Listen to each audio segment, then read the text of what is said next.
जी part 2 start हुआ और साथ ही हम एक छोटी सी डिस्कशन जो पेंडिंग करके गए थे कल, मतलब दिल नहीं किया था करने का, वो कर लेते हैं। आपके सामने कल वाले हैंडआउट में ये 5 छोटी छोटी इलस्ट्रेशंस हैं। ओपन कर सकते हैं? नहीं तो सामने तो नजर आ ही नहीं है।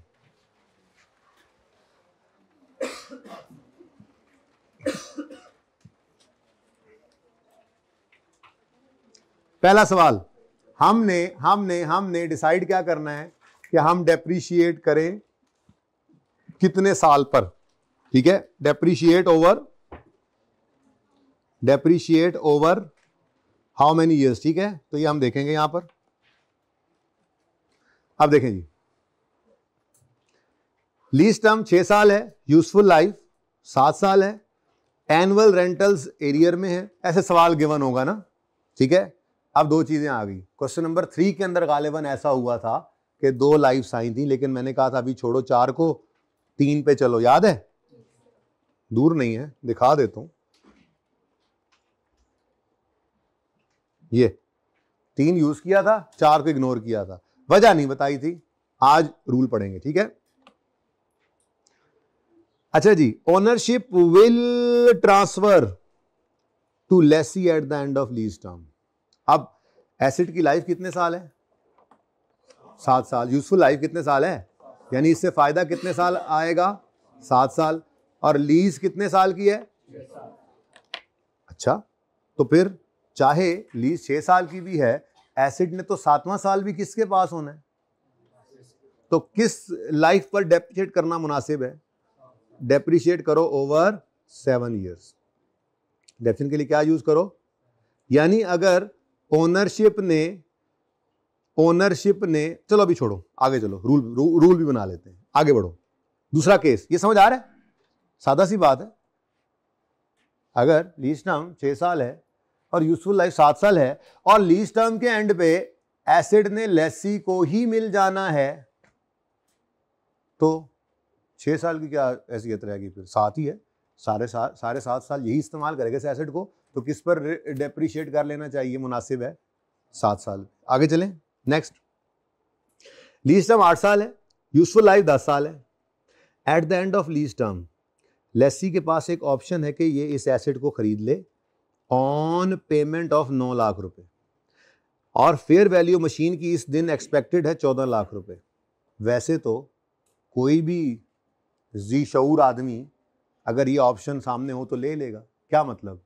लीज टर्म के एंड पे लेसी को कहा जा रहा है तुम ये एसेट 9 लाख में रख लेना एंड पे, और जिस दिन एक्सपेक्टेशन 9 लाख में रखना, एक्सपेक्टेशन क्या है उस दिन कितने का ये बाहर बिक जाएगा। तो अगर यूज नहीं भी करना हो, बेचना भी हो, उसी दिन ही खरीद के बेच देगा। 5 लाख तो फिर भी बच रहे हैं। लेकिन ये काफी नहीं है, ये काफी नहीं है। अगली लाइन जो है वो डिसाइड किया करेगी कि लेसी का ख्याल क्या है। लेसी से पूछा जाएगा, लेसी तुम क्या करना चाह रहे हो? ठीक है भाई, एंड वाले अगर मसला हो रहा है आगे आ सकते हो, आपके लिए जगह है। एंड पे आपको बोर्ड नजर आ रहा है? सही आपको नहीं नजर आ रहा? सही नहीं यार, मुझे नहीं लग रहा। अच्छा, बड़ी गल है। अच्छा, ये सुने, इसको कहते हैं परचेज ऑप्शन। क्या कहते हैं जी? क्या लिखा हुआ है? Lessee has option to purchase. Option to purchase, जरा इसको परचेज ऑप्शन बोल देते होते हैं। ठीक है, ओटीपी लिखे ना ऑप्शन टू परचेज, तो वो आपको लगेगा कोई और चीज है, 1 टाइम पासवर्ड है। ठीक है ना, तो परचेज ऑप्शन इसको बोल दिया जाता है। क्या कहा जाता है जी? Purchase option. ओके, तो परचेज ऑप्शन सवाल के अंदर मौजूद है। पहले सवाल में उसने क्या कहा था? बस ownership will transfer to lessee at the end of lease term. यहां पे कोई नहीं लिखा हो, मतलब मुफ्त में ट्रांसफर हो जाएगी। यहां पे मुफ्त में ट्रांसफर हो रही थी। ठीक है ना, लेकिन दूसरे केस में क्या कह रहा है वो? ओनरशिप लेसी को ट्रांसफर होगी लेकिन ऑन पेमेंट ऑफ 9 लाख, जबकि उस दिन फेयर वैल्यू 14 लाख होगी। अब ये कहते हैं, इसको कहते हैं, क्या कहते हैं इसको? Purchase option. और परचेज ऑप्शन की प्राइस क्या है? 9 लाख। परचेज ऑप्शन की प्राइस, परचेज ऑप्शन और उसकी प्राइस। परचेज का ऑप्शन है, खरीद सकते हो, कितने का? 9 लाख का। परचेज ऑप्शन, उसकी प्राइस। ठीक है, लेकिन ये तो ऑप्शन है, ये तो लेसी ही बताएगा।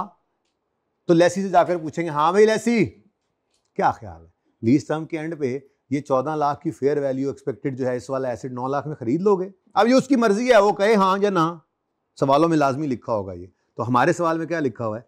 It is reasonably certain that, और ये कब कब कब ये पूछा जाता है?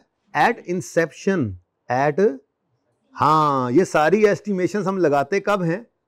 हाँ, तो ये बात है ना, it is reasonably certain at inception of lease that, देखो देखो देखो, that of the lease that lessee will exercise the purchase option. इसका मतलब क्या है? इसका मतलब, इस लाइन का मतलब क्या है? Ownership will transfer. असल में लड़ाई मैंने इसी की करवानी है, रूल इसी की बेस से बनना है। ओनरशिप ट्रांसफर हो रही है या नहीं हो रही है? ओनरशिप ट्रांसफर हो रही है तो किस लाइफ पे डेप्रिशिएट करना है, ऑनरशिप ट्रांसफर नहीं हो रही तो किस पे करना है, ये रूल बनना है, ठीक है ना। तो यहां पर क्या बन गया जी, फिर इस लाइन ने क्या बताया? ओनरशिप विल ट्रांसफर टू बोलो बोलो lessee at the end of lease term. Ownership किसको ट्रांसफर हो जाएगी? लेसी को। तो अगर ओनरशिप ट्रांसफर हो जानी लेसी को तो ये तो ऊपर वाला केस ही बन गया। तो भाई चाहे 8 साल की लीज है, फायदा तो इससे लेसी ने कितने साल कमा लेना है? तो फिर यूजफुल लाइफ पर ही डेप्रिशिएट करोगे, डेप्रिशिएट करो ओवर 10 ईयर्स। को मसला जी? बेटा वो जब होगा वो फाइनल होगा। अच्छा वैसे किधर कहाँ सवाल है ये? अभी जो है ना, ये लीज पेमेंट के अंदर हम ऐड भी कर देंगे, एस्टिमेटेड है ना। जब ये डिसाइड हो गया ना कि एंड पर ये वो चेंज इन एस्टिमेट का जवाब मैं दे रहा था, ये भाई चेंज इन एस्टिमेट की तरफ जा रहा था, वो बात और है। ये क्या है? परचेज ऑप्शन की प्राइस। जब ये डिसाइड हो गया कि लेसी ने इसको एक्सरसाइज करना है तो हम लीज पेमेंट में इसको ऐड करेंगे। अभी बताता हूँ, अभी तो सिर्फ मैं इसका ट्रीटमेंट नहीं बता रहा, अभी मैं सिर्फ ये बता रहा हूँ डेप्रिशिएट किस पे करना है। भाई जो अगला सवाल हमारा आ रहा है उसमें मेरे ख्याल में ये है, तो नजर आ जाएगा आपको इंशाल्लाह। और ये हमारे फॉर्मूला के अंदर एडिशनल चीज यही तो है जिसका मैं आपको पिछले पार्ट के अंदर कह रहा था, आ रहा है पीओ वही है, ठीक है। उसकी ट्रीटमेंट बताता हूँ। फिलहाल लाइफ कौन सी? ओनरशिप ट्रांसफर हो रही है तो लाइफ कौन सी यूज हुई? लीज टर्म या useful life? Useful life.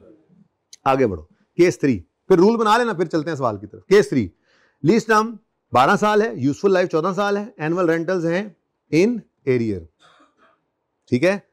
Ownership will, अगर ओनरशिप ट्रांसफर, ये सारी लड़ाई इसकी चलनी है। ओनरशिप विल ट्रांसफर, इधर भी क्या होता है? इस लाइन ने बताया ओनरशिप विल ट्रांसफर, और यहां पे क्या कह रहा है? Ownership will not transfer. तो अगर बेटा ओनरशिप ने ट्रांसफर नहीं होना तो हमें 14 साल से क्या सरोकार? हमारे लिए तो फिर वो एसिड 12 साल ही अवेलेबल है। क्या ख्याल है? ऐसा ही है ना। अगर ओनरशिप में ट्रांसफर नहीं होना तो फिर किस पर डेप्रिशिएट करोगे? कितने साल पे? 12 साल पे। ये बात समझ आती है? अभी रूल नहीं लिखवाया, अभी तो मैं सिर्फ आपको कॉमन सेंस यूज करवा रहा हूं, मैंने कोई स्टैंडर्ड नहीं पढ़ाया, मैं तो बिल्कुल कॉमन सेंस यूज करवा रहा हूं आपसे। पहले 2 सवालों के अंदर लीज टर्म 6 साल है, यूजफुल लाइफ 7 साल है। अगर ओनरशिप ने लीज टर्म के एंड पे लेसी को ही ट्रांसफर हो जाना है तो फिर हमें 6 साल की बजाय किसको यूज करना चाहिए? 7 साल को फॉर डेप्शन, क्योंकि एसेट हमारे पास कितना अरसा रहेगा? 7 साल। कितना अरसा हम इस एसेट से फायदा लेंगे? यूजफुल लाइफ का मतलब ही क्या होता है कि एसेट कितने साल तक फायदा देगा। तो 7 साल हमारे पास ही होगा ना। अगले साल में भी ओनरशिप विल ट्रांसफर तो 10 साल हमारे पास ही होगा। लेकिन यहां पे ओनरशिप विल, अब अगर ओनरशिप लीज टर्म के एंड पे लेसी को मिलनी ही नहीं है तो चाहे वो एसेट 10 साल की यूजफुल लाइफ रखता हो, लेसी के पास तो कितना अरसा रहना है उसने? बोलो 8 साल ही रहना है ना। तो फिर राइट ऑफ यूज को किस पे डेप्रिशिएट करेगा? और बोलो, नहीं समझ आ रही है बात? सादा बात है। केस 4, लीज टर्म कितनी है जी? 15 साल। यूजफुल लाइफ कितनी है? एनुअल रेंटल्स है। ये सवाल ऐसे गिवन होगा, हम तो सिर्फ इन सवालों में सिर्फ किसकी बात कर रहे हैं? अभी लड़ाई किसकी चल रही है? लाइफ कौन सी फॉर डेप्रिशिएशन, ठीक है। अब सवाल चुप है। अगर सवाल खामोश हो, अब लड़ाई किसकी चल रही है? ओनरशिप की। विल ट्रांसफर या विल नॉट? अगर ओनरशिप विल ट्रांसफर हुई तो किस लाइफ को किसको यूज करेंगे? 18 साल को। और अगर ओनरशिप विल नॉट ट्रांसफर हुई तो ऐसे ही है ना। यही सीखा ना भी पिछले 3 सवालों में। और बोलो, अब सवाल चुप हो गया, अब किस तरफ जाएं? विल ट्रांसफर या will not transfer? Will transfer या विल नॉट ट्रांसफर? क्वेश्चन अगर साइलेंट होगा तो हम अज्यूम करेंगे ओनरशिप विल नॉट ट्रांसफर, ठीक है। तो भाई लिखो यहां पर, इन केस ऑफ साइलेंस, अगर सलेंसर लगाओ, if question is silent, if question is silent, we will assume that ownership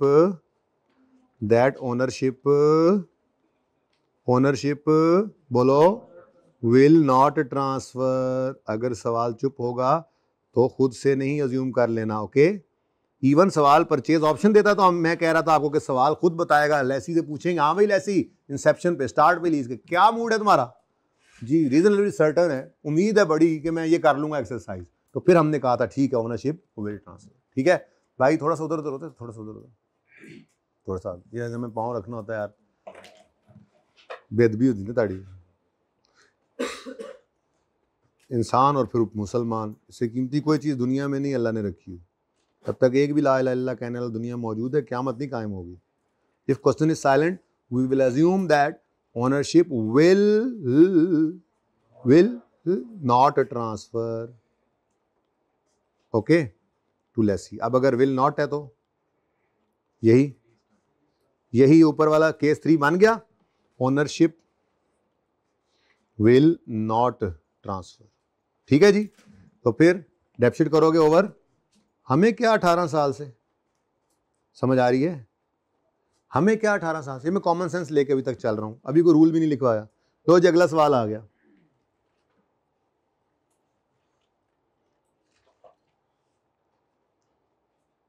ownership will not transfer का मतलब ये होता है कि लेसी लेसर को लीज टर्म के एंड पे एसेट वापस कर देता है, ठीक है ना। अच्छा जी, 5वां सवाल, lease term, useful life, annual rentals. सवाल फिर चुप है।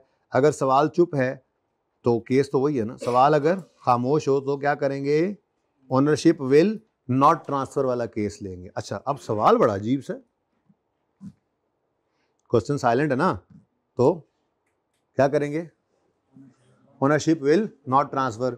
अब इधर आए तो खैर से हैं, लीज 8 साल की, एसेट से फायदा सिर्फ वो, ये हो सकता है, ये हो सकता है, ये हो सकता है, ये हो सकता है। असल में होता पता है क्या है, होता ये है, एक एसेट की यूजफुल लाइफ तो 5 साल है, लेकिन जो है वो स्वाद वाला भाई गया बैंक में या लेसर के पास, ने कहा यार मुझे एसेट दे दो। उन्होंने कहा 5 साल की लीज पे। ने कहा मेरे थोड़े से बिजनेस के हालात टाइट हैं तो 5 साल में मैं पैसे नहीं दे पाऊंगा। ठीक है, इस एसेट से मुझे बेशक फ़ायदा 5 साल ही आना है, लेकिन ज़रा लीज को 8 साल पे फैला दो। तो ये ऐन मुमकिन है, ये ऐन मुमकिन है। अब मुझे बताओ, लीज पर तो आपने इसको 8 साल के लिए ले लिया, लेकिन एसेट से फ़ायदा ही कितने साल आना है, तो फिर किस पर डेप्सिट करोगे, तो 5 ईयर्स। अच्छा, अब एक रूल सा बनता नजर आया। वो रूल पता है क्या है, वो रूल ये है, अगर तो ओनरशिप ने ट्रांसफर हो जाना है लेसी को eight the end of lease term, तो फिर तो सादा बात यूजफुल लाइफ पर ही डेप्रिशिएट करो। लेकिन अगर ओनरशिप ने ट्रांसफर नहीं होना तो फिर डेप्रिशिएट करो over shorter of useful life और लीज टर्म, ठीक है। तो ये इस केस की वजह से मैंने ये बताया। तो रूल बन गया हमारा, यहाँ पे हम बना रहे थे अपना, कहानी शुरू करते हैं। आज लेसी की बात कर रहे हैं, डेप्रिसिएशन की डिस्कशन की हमने। एक छोटा सा रूल था, खप खप के बनाया, ऐसे ही खाम खा छोटे से रूल को भी इतनी देर लगा दी हमने। तो 2 सिनेरियोज हो सकते हैं, एसेट लेसी ने लिया है लीज पर, 2 पॉसिबल सिनेरियोज हैं। नंबर 1 ये कि वो लीज के एंड पर लेसर को ये एसेट वापस कर देगा। नंबर 2 ऑप्शन क्या हो सकता है कि वो लीज टर्म के एंड पे इसको वापस नहीं करेगा। ओनरशिप की बेस के ऊपर हम ये रूल बनाया करेंगे। तो इफ ओनरशिप विल ट्रांसफर,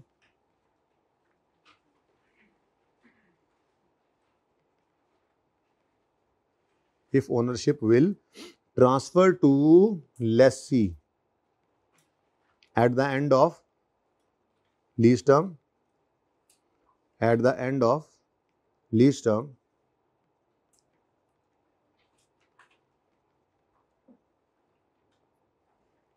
अच्छा, अब ये ना बाय मेकिंग पेमेंट भी हो सकता है, फ्री ऑफ कॉस्ट भी हो सकता है। पहला केस जैसा हमारा था, खामोश था सवाल, बस ये ओनरशिप विल ट्रांसफर मतलब फ्री ऑफ कॉस्ट ही होगा ना, फ्री ऑफ कॉस्ट भी ये ट्रांसफर हो सकता है एसेट,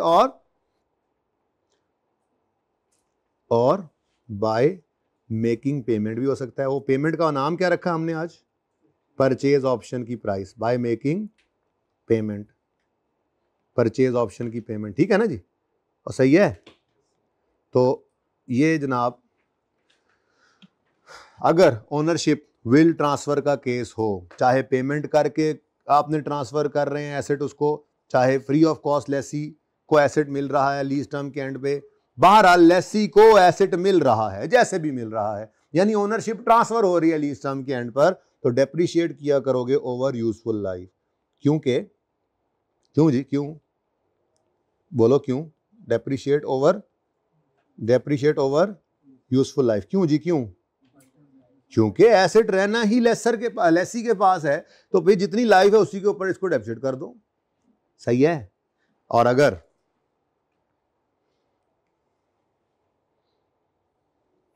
दूसरा केस, पॉसिबल केस क्या हो सकता है जी? दूसरा पॉसिबल सिनेरियो क्या हो सकता है जी?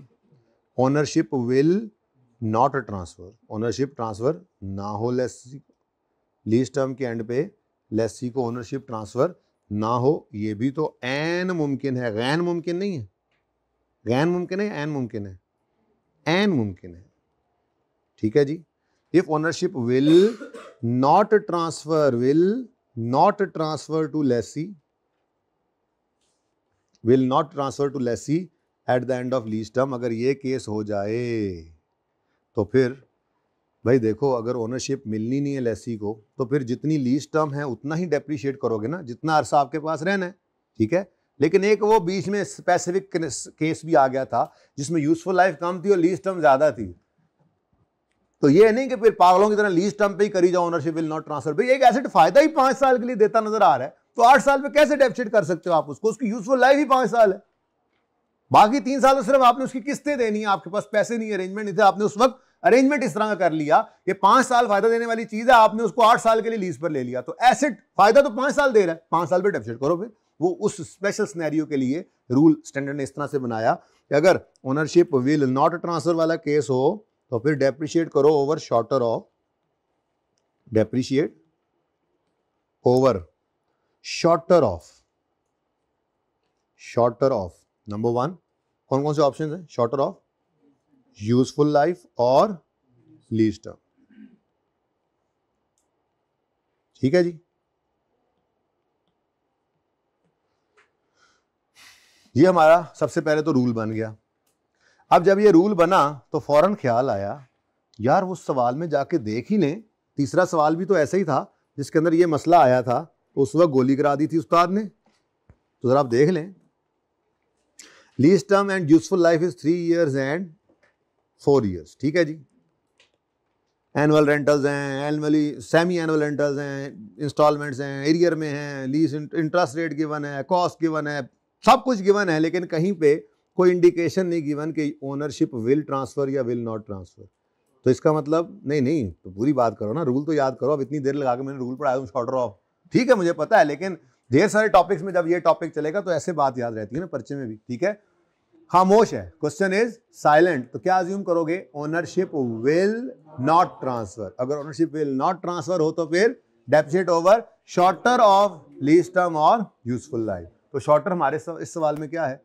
3 साल ही है, एसेट रहने 3 साल है हमारे पास, चौथे साल का हमने क्या करना है? एसेट तो वापस हो जाएगा लेसी, और ये आखिरी साल की एंट्रीज लेसी की तरफ से वापस चलेगा। आखिरी साल की एंट्रीज वैसे भी सिलेबस में आपके नहीं है, एसेट वापस करने की एंट्रीज नहीं है। एस्टीमेट चेंज लीज के अंदर, चेंज इन एस्टीमेट आपके सिलेबस में नहीं है, सेल एंड लीज बैक भी नहीं है, ठीक है, ये चीजें नहीं है फाइनल में। अच्छा सही है, रूल समझ आ गया। अच्छा अब एक और बात,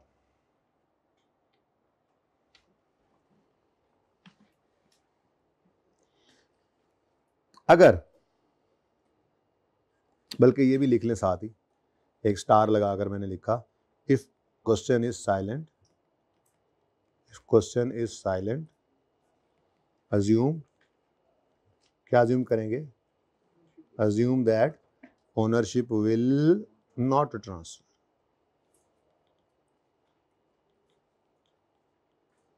ठीक है जी, खामोशी केस में क्या अज्यूम करेंगे? ओनरशिप ट्रांसफर नहीं हो रही। ओके अच्छा, अब दूसरी बात, ये तो होगी पहली बात। अगर ओनरशिप ट्रांसफ़र होनी है तो डेप्रिशिएट करोगे ओवर यूजफुल लाइफ, क्योंकि जाहिर है एसेट सारी जिंदगी अब आपके पास ही रहने, नहीं होगी तो over shorter of useful life और लीज टर्म।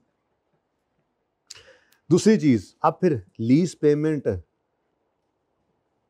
का फॉर्मूला क्या बनेगा? देखो मैं एक सवाल बनाता हूं ऐसे ही,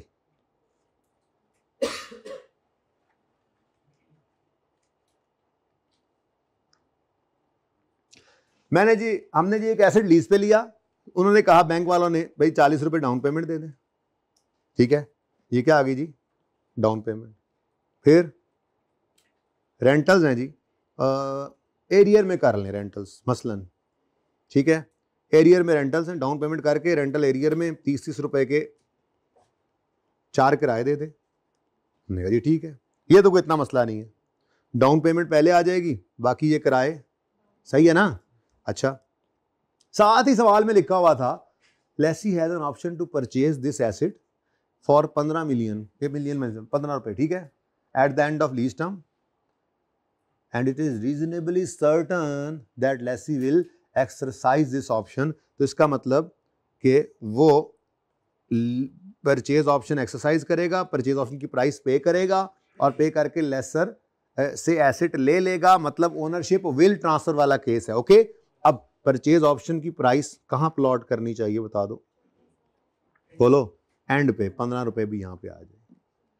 ये जनाब आपका लीज पेमेंट का फॉर्मूला मुकम्मल हो गया, इंसेंटिव के अलावा, वहां टर्मिनेशन पेनल्टी और इंसेंटिव के अलावा, ठीक है, down payment plus rentals plus purchase option की प्राइस। लेकिन एक बात याद रखना, परचेज ऑप्शन की प्राइस इन लीज पेमेंट के अंदर सिर्फ उस सूरत में ऐड हो सकेगी अगर रीजनेबली सर्टन है कि lessee will exercise this option, ठीक है, सही है? यानी अगर मैं यूं करूं, मैं कहता हूं जैसे लेट्स से 1 जनवरी 2010 पे ये लीज स्टार्ट हो रही है डेट, ठीक है जी, तो 1 जनवरी 10 पर ही इंस्टॉलमेंट के कॉलम में ही ये पहली लाइन तो खाली होती है ना, आपको पता है पहली लाइन तो खाली होती है।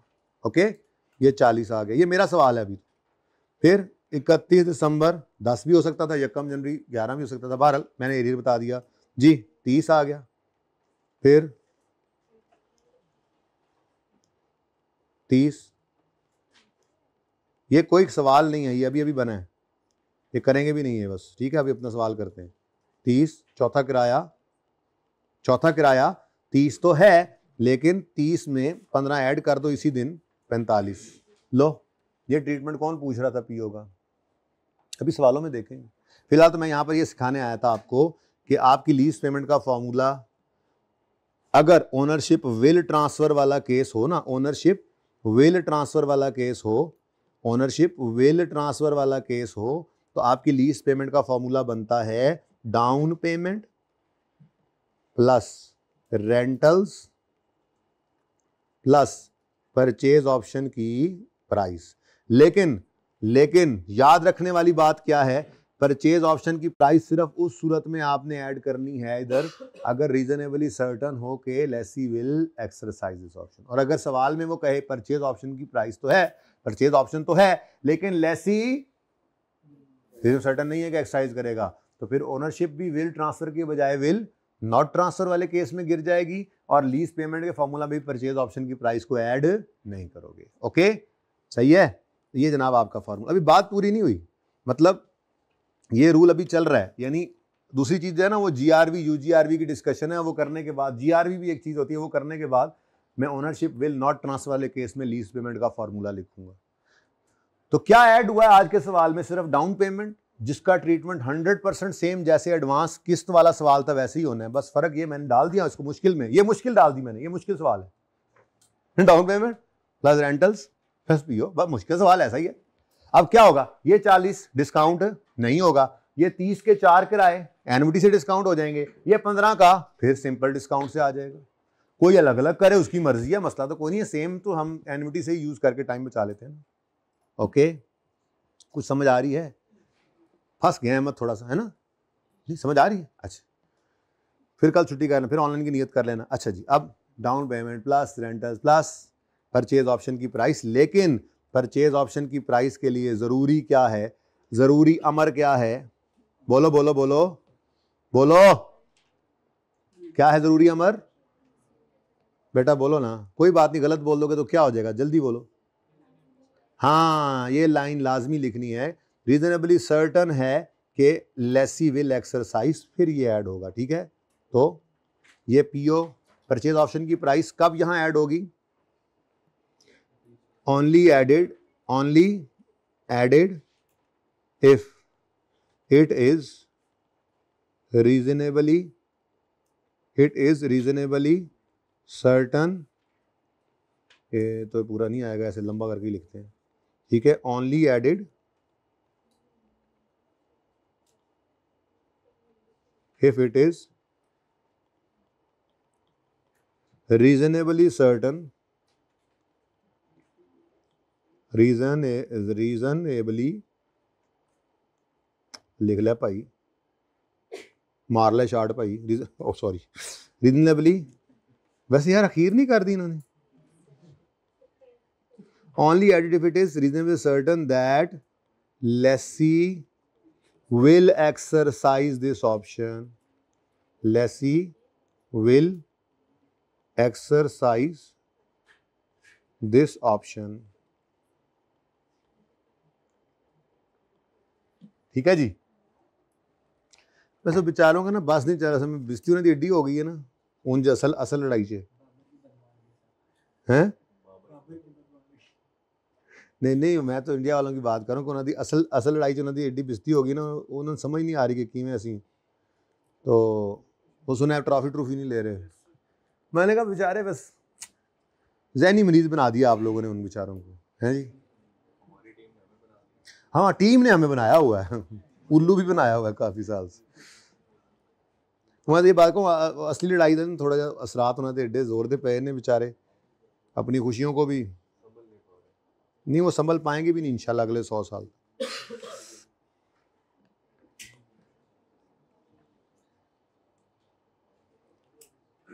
अच्छा जी, ये फॉर्मूला लिख लिया आपने, और बोलो down payment plus rental plus purchase option की प्राइस।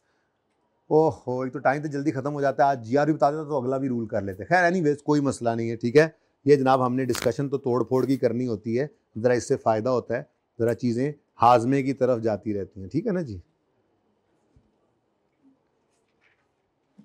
ये ज़रा छोटी सी एग्जाम्पल सी बनाई थी, तो ये उसी का मैंने स्केड्यूल भी आपको बना दिया कि अगर किसी को समझ ना आए तो, ठीक है। अच्छा जी, चलें आप ज़रा आते हैं, आगे बढ़ें, किसी सवाल की तरफ चलते हैं। वैसे हैंड आउट मैं लेके तो आया हूँ, आज कॉपी आई हुई है, तो देखते हैं ना अभी। ज़रा ये देखें जी, रेट ऑफ डेप्शन के लिए कहता है if lease agreement transfers ownership of lessee by the end of lease term or lessee will exercise the purchase option debt sheet over useful life, and any other case means ownership will not transfer debt sheet over shorter of useful life or if question is silent। सारी बातें यहाँ लिखी हुई हैं, ठीक है। Okay done.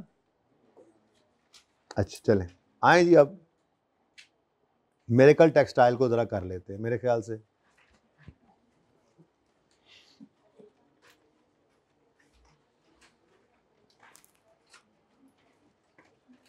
अच्छा जी, वैसे इम्प्लिसिट रेट क्या होता है? अब इस सवाल में मैंने क्या अज्यूम किया हुआ है? 12%। 12%।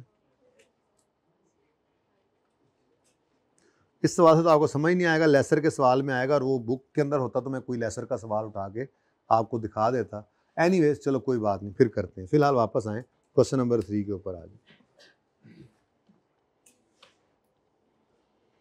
लेक्चर 4 में तो कोई क्वेश्चन ना रह गया, अब वो 5वां रहता है मुझे पता है, लेकिन ये बला आप कल छेड़ेंगे इसको, ठीक है। तो 6 भी इनको दे दें ज़रूर, इनके हाथ में हो। चलें रुक जाएं, 1 मिनट रुक जाएं।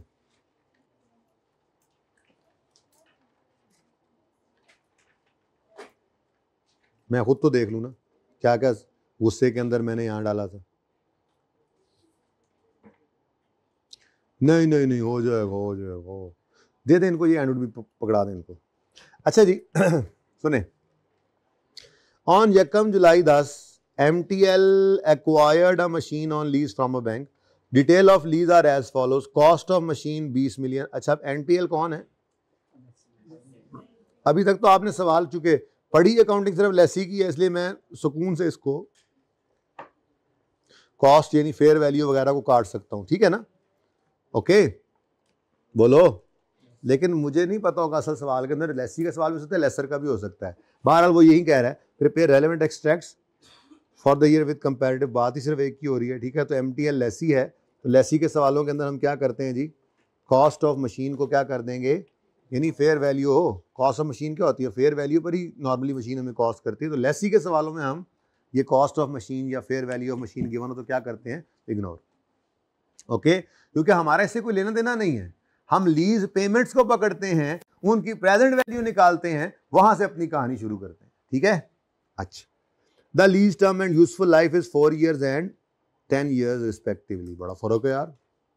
अच्छा, अब यहीं पे रूल रिवाइज करो। अब ये ऐसे ही रिवीजन होती है, जब भी कोई सामने चीज है फौरन कॉन्सेप्ट रिवाइज करो। एक सवाल को 3 दफा कर लो, लेकिन हर दफा उन कॉन्सेप्ट्स को रिवाइज करो तो आपने 3 सवाल किए। कि डेफिनेशन का रूल तो यही आएगा सवालों के अंदर। खैर एनीवेज, करना एक ही दफा है। अब अगर ओनरशिप विल ट्रांसफर हुआ 10 साल पे डेफिनेशन करेंगे, और विल नॉट हुआ शॉर्टर, क्वेश्चन साइलेंट हुआ तो फिर भी विल नॉट रिज्यूम करना है और शॉर्टर यानी 4 पे करेंगे, ठीक है? अच्छा, installment of 5.8 million is to be paid annually in, लो जी एडवांस का सवाल है। एक तो दूसरी मुसीबत ये आ गई, यकम जुलाई जून वाला। मैंने इसीलिए एडवांस के सवाल में ना 2 सवाल आपको जो करवाए हैं दिसंबर रख के करवाए हैं। फिर भी इधर 2 टायर चुके गए सन बचे आते, 4 टायर होते नहीं हो गड्डी। तो क्या है वो, ये बताना आसान है कि 16 वाला इंटरेस्ट, जाग रहे हैं ना सब? 16 वाला 7 वाले, हर एक बच्चा अपने 7 वाले को जगा ले। 16 वाला इंटरेस्ट 17 के सामने, 17 वाला इंटरेस्ट, ये बताना आसान है। लेकिन ये जून वाले साल के अंदर क्या होना है? 30 जून 16 का इंटरेस्ट, यकम जुलाई 16। साल तो बगला शुरू हो गया, लेकिन वो 16 नहीं बदला। इसलिए मैंने 2 सवालों में दिसंबर रखा था, ताकि थोड़ा एडवांस का सवाल काबू में आ जाए। अब जो मर्जी करता रहे, कोई मसला नहीं, ठीक है? सर आपको लग रहा है, हमें तो नहीं लग रहा, जो करता रहे। अच्छा, तो यकम जुलाई 2010 को लीज स्टार्ट हो रही है जी। यकम जुलाई 2010 को मोहतरम लेसर साहब कह रहे हैं कि 5.8 के रेंटल्स हैं। डाउन पेमेंट कोई नहीं है जी सवाल में, लेकिन एडवांस वाला सवाल है, तो बंद तो शक्ल वैसी ही जाती है, तकरीबन ऐसे ही है। तो यकम जुलाई 10 को काम शुरू हो रहा है। पहला किराया 5.8 मिलियन का यकम जुलाई 10 को। अगला किराया, कितने साल की लीज है भाई? 2, 3, 4, ठीक है जी।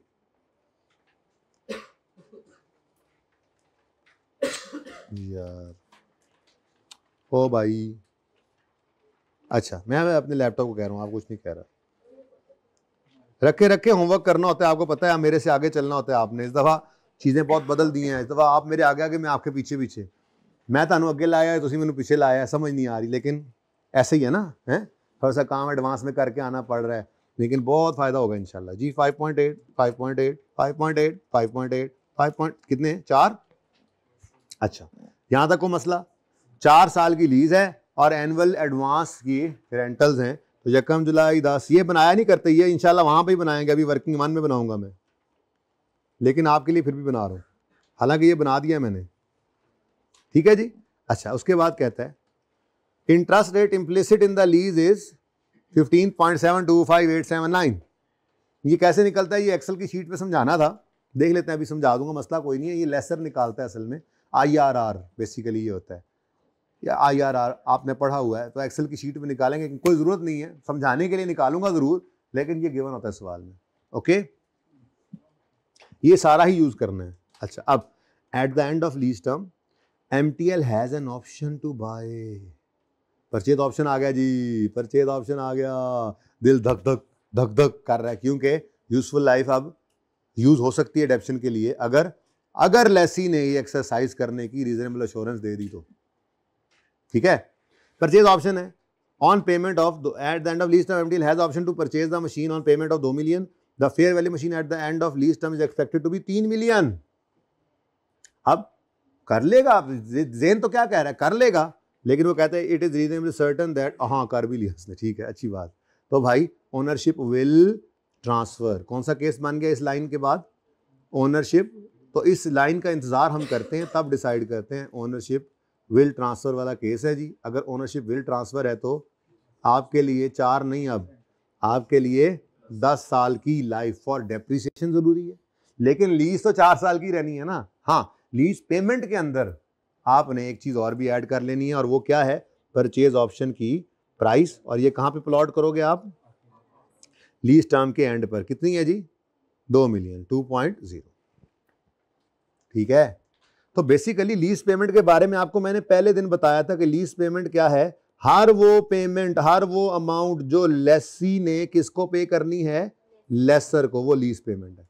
तभी तो आईडीसी लीज पेमेंट में नहीं आती थी, इंस्टॉलेशन लीज पेमेंट में नहीं आती थी, पीवी ऑफ डिसमेंटलिंग का लीज पेमेंट से कोई ताल्लुक नहीं था, लेकिन परचेज ऑप्शन तो लीज पेमेंट का ही हिस्सा है ना। बात करनी है उससे, कर लो। अच्छा चलो ठीक है, नजर नहीं आ रहा, हटबो के बढ़ो। अच्छा यार, लो भाई, अब ये तो सवाल खत्म भी हो गया। MTL depreciate machine on straight line method to a nil residual value. हाँ जी, अब क्या पता मैं सिर्फ स्केड्यूल बनाऊं और उसके बाद एंट्रीज पे जाऊं और असल सवाल की रिक्वायरमेंट जो है वो मुझसे रह जाए, तो वो रह जाए तो फिर वो उसके बाद फिर आज वाले सवाल में पता नहीं क्या क्या आ जाए, देखते हैं, अल्लाह करे कोई का तो वहां से भी हो जाए। तो चलें जी, वर्किंग वन करवाएं मुझसे फिर। Working one, lease payments. जी बेटा इधर देखें जी, लीज पेमेंट का फॉर्मूला ना अब आपने सीख लिया है, इसलिए वही बोला करेंगे, चाहे लिखना नहीं, अंग्रेजी में बोलना लाजमी है, ठीक है। Down payment plus rentals. अब सवाल में डाउन पेमेंट है जी, डाउन पेमेंट कोई नहीं है, हाँ रेंटल्स है। कितने कितने का, 5.8 मिलियन के कितने, 4, ठीक है, प्लस परचेज ऑप्शन की प्राइस, सही है, कितनी है, तो टोटल क्या बन गया, रुपीज इन मिलियन बताएं, क्या क्या बना, 25.2। नजर आ रहा है बच्चों। अब इसकी प्रेजेंट वैल्यू निकालनी है। अब मुझे पता है आपकी नजर उधर जा रही है टाइमलाइन पे, मैं कह रहा हूं छोड़ना टाइमलाइन को, टाइमलाइन के तो अल्टरनेटिव यहां पे है। वैसे टाइमलाइन पे चलो देख लो एक दफा, चलो शुरू है, इब्तिदाई इश्क है। ये 5.8 डिस्काउंट नहीं करेंगे, बाकी कितने 5.8 रह गए, इन 3 पे लगा देंगे, एनविटी का फार्मूला। इसका कमाल क्या होगा, इन तीनों को एक पीरियड पीछे हमारे मतलूब व मकसूद जगह पर पहुंचा देगा, ठीक है। और बस नहीं, बस ये उत्थे ही हैगा, इस बेचारे को बुला लो, ये सुतेला है, इसको बुला। अच्छा जी, तो लीज पेमेंट की प्रेजेंट वैल्यू निकालनी है, पीवी ऑफ एलपी निकालनी है। तो टाइमलाइन देखकर तो आप 1 मिनट में ये काम करने लगे, पर मैंने आपको 1 मिनट रोका। मेरी प्रैक्टिस यहाँ पे आपके साथ ये चल रही है कि आप वर्किंग 2 में पहले 2 कॉलम्स बना लिया करें, ताकि डिस्काउंटिंग में गलती ना हो और टाइमलाइन बनाने का वक्त भी बचे। तो डेट और इंस्टॉलमेंट का कॉलम हम बना लेते हैं जी,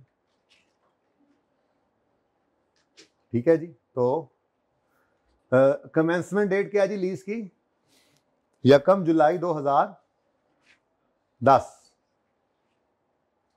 किराया एडवांस में एरियर में, तो फिर पहला किराया, पहली लाइन तो खाली रखनी है, पहला किराया किस दिन आ गया, 1 जनवरी 2010, ठीक है।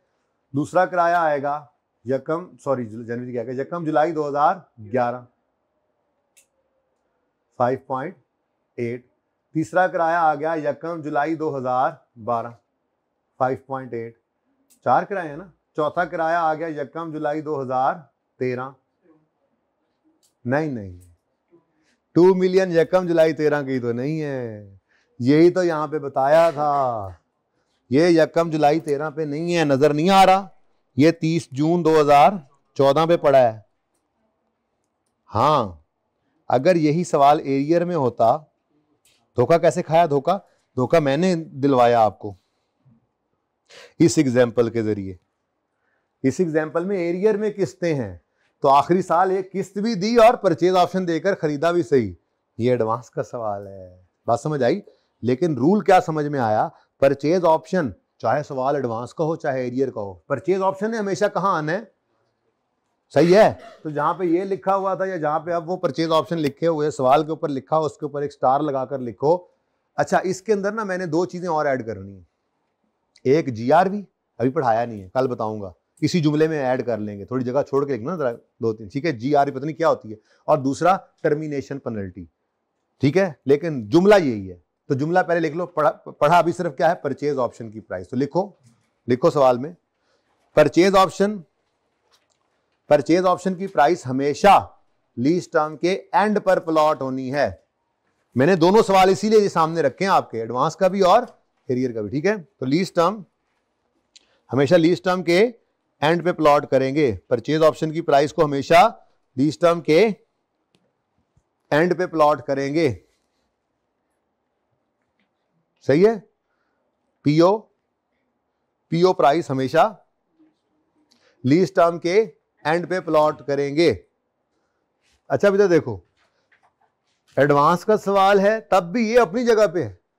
मेरी एग्जांपल थोड़ी देर पहले जो यहां पर थी किधर गई, एरियर का सवाल बनाया था तब भी, इसमें क्या होगा, इसमें आखिरी साल में जाकर ये दोनों ऐड हो रहे हैं, ठीक है। लेकिन इस सवाल में तो ऐसा नहीं है, तो दोनों सवाल हमने देख लिए माशाल्लाह एक लहजे में, ठीक है। तो अब ये अकेला है। अच्छा, ये ना निस्बतन आसान है, लेकिन चूंकि मैंने पहले मुश्किल वाली बात कर दी थी इसलिए आप पहले ही ऐड करने लग गए थे, लेकिन अच्छा हो गया, मौके पे ही देख ले दोनों कम, कोई मसला।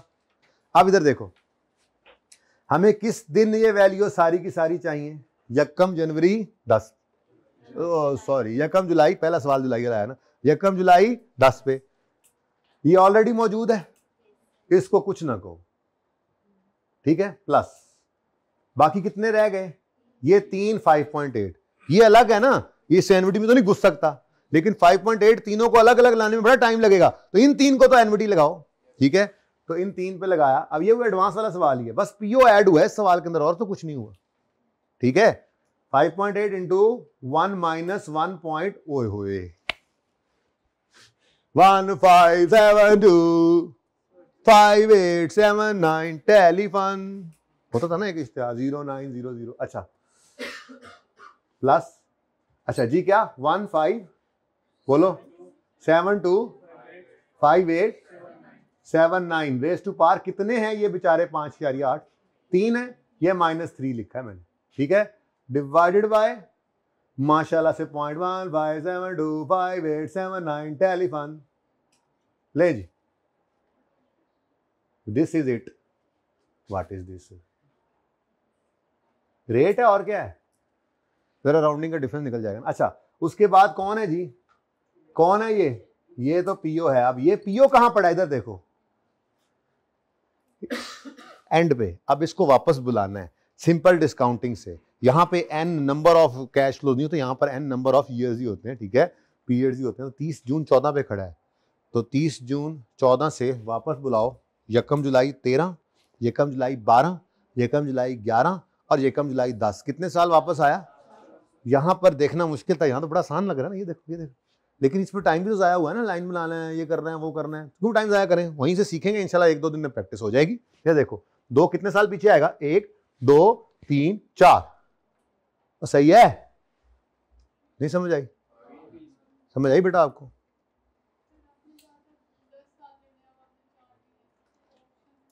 हाँ, डेप्रिसिएशन के लिए 10 लेने, लीज टर्म तो 4 साल की है, यहां पे क्या ताल्लुक है डेप्शन का, ये तो लीज का अमॉर्टाइजिंग स्केड्यूल बन रहा है, ठीक है, सही है।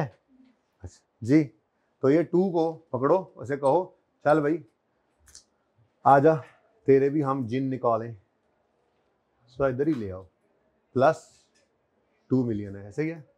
तो यहाँ पे माइनस कितना था, 3 था ना, ये जरा खुला कर दें इसको जी, प्लस 2 को क्या कर दें, 2 मिलियन को क्या कर दें, डिस्काउंट कर दें 1.15725879 raise to power -4, simple discounting, ठीक है जी। बताएं जी आंसर क्या आता है सारे का, टोटल 20 मिलियन, गुड। ये नहीं देखना, ये हमने छुपाया हुआ है, पर हमारे सवालों में बराबर ही आ रहा है, अभी तक इतने सवाल ही किए हैं ना, पीवी ऑफ एलपी निकालते हैं ना तो एसिड की कॉस्ट निकल आती है, मतलब आज कोई कैश लेकर आए तो इतने का एसिड उसको मिल जाए, किस्तों पे देते हैं तो महंगा देते हैं, लेकिन छोड़ो आपने ये ऐसे नहीं देखना, ठीक है जी। 20.0 आ गया। अब ये है हमारा starting point, PV of LP, principal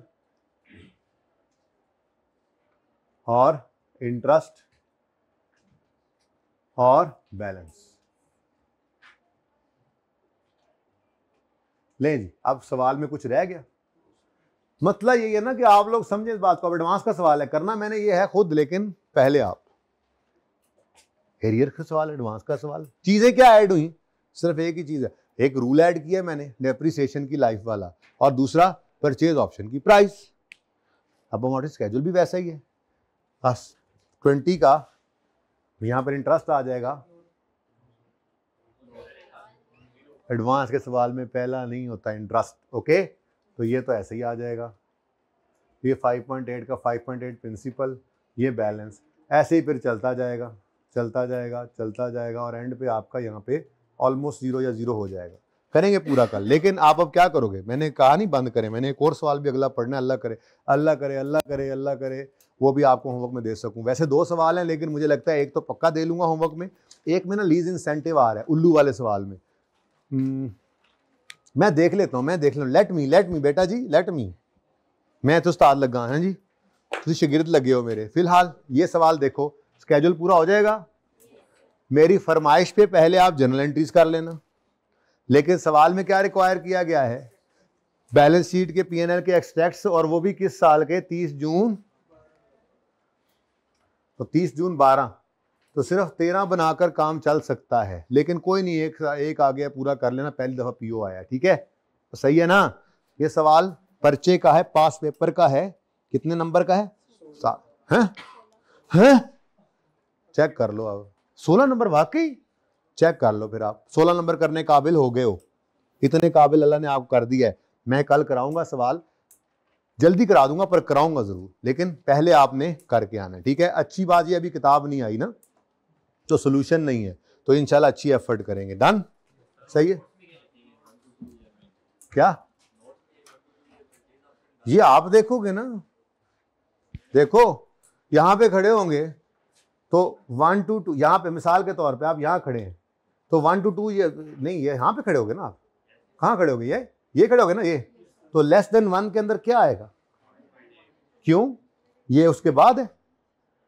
30 जून 12 पे खड़े होके 13 पे खड़े होकर 30 जून 14 तक एक साल ही बनता है, तो 30 जून 14 के पहले, वैसे ये आपको देखना चाहिए था यार, आपने मुझसे पूछ लिया, फायदा क्या हुआ? फिर नवी शायद फिर पूछ ली, बाकी सवाल फिर वही रह गए, हद होगी। होमवर्क नंबर 1, ओके, देख लो 16 नंबर का सवाल इंशाल्लाह आप कर रहे हो, माशाल्लाह माशाल्लाह। अच्छा जी, एक ये चीज है गारंटीड रेजिडुअल वैल्यू, ये मैं आपके साथ कल डिस्कस करूंगा इंशाल्लाह, ठीक है। आसान बात है, लेकिन एक दिन पीओ और जीआरबी नहीं किया करता मैं, जरा मिक्स हो जाते हैं, लेकिन डाल दिया था हैंडआउट में। चलो मैंने कहा जब तक कल वाले हैंडआउट में फिर ये वो नई चीज आ जाएगी। अभी मैं आपको क्या बताने आया हूं, इधर देखो जरा, एक तो इस सवाल में आईडीसी आ रहा है, दूसरा इस सवाल में इंसेंटिव आ रहा है, तो ये मैं आपको कल खुद कराऊंगा, लेकिन पहले मैं आपको वो मेरेकल वाला सवाल कराऊंगा, उसके बाद ये वाला सवाल कराऊंगा। ये 2 आपके होमवर्क वाले सवाल है ना, आधे पौने घंटे में मैक्सिमम हो जाएंगे, क्योंकि आप करके आए होंगे। फिर हम जी मैं वही बताने लगूंगा आपको कि ये होमवर्क है आपका, ठीक है। अब ये क्वेश्चन 18 ना आपके कॉन्सेप्ट बिल्डिंग क्वेश्चन में, इसके पास पेपर नहीं लिखा हुआ, देखो जरा इसमें क्या कहता है, देखो सही कर भी सकते हैं या नहीं। Ullu Limited entered into an agreement on Yakam January 20. Ullu leased the machine from Speed. The lease period is agreed as 5 साल. However, lease contain an option for Ullu to terminate the lease at the end of 3 years upon payment of. अब इसमें PO नहीं है, पता नहीं मैं क्या कर रहा हूँ आप लोगों के साथ, पता नहीं ऐसा क्यों कर रहा हूँ, ये जुल्म।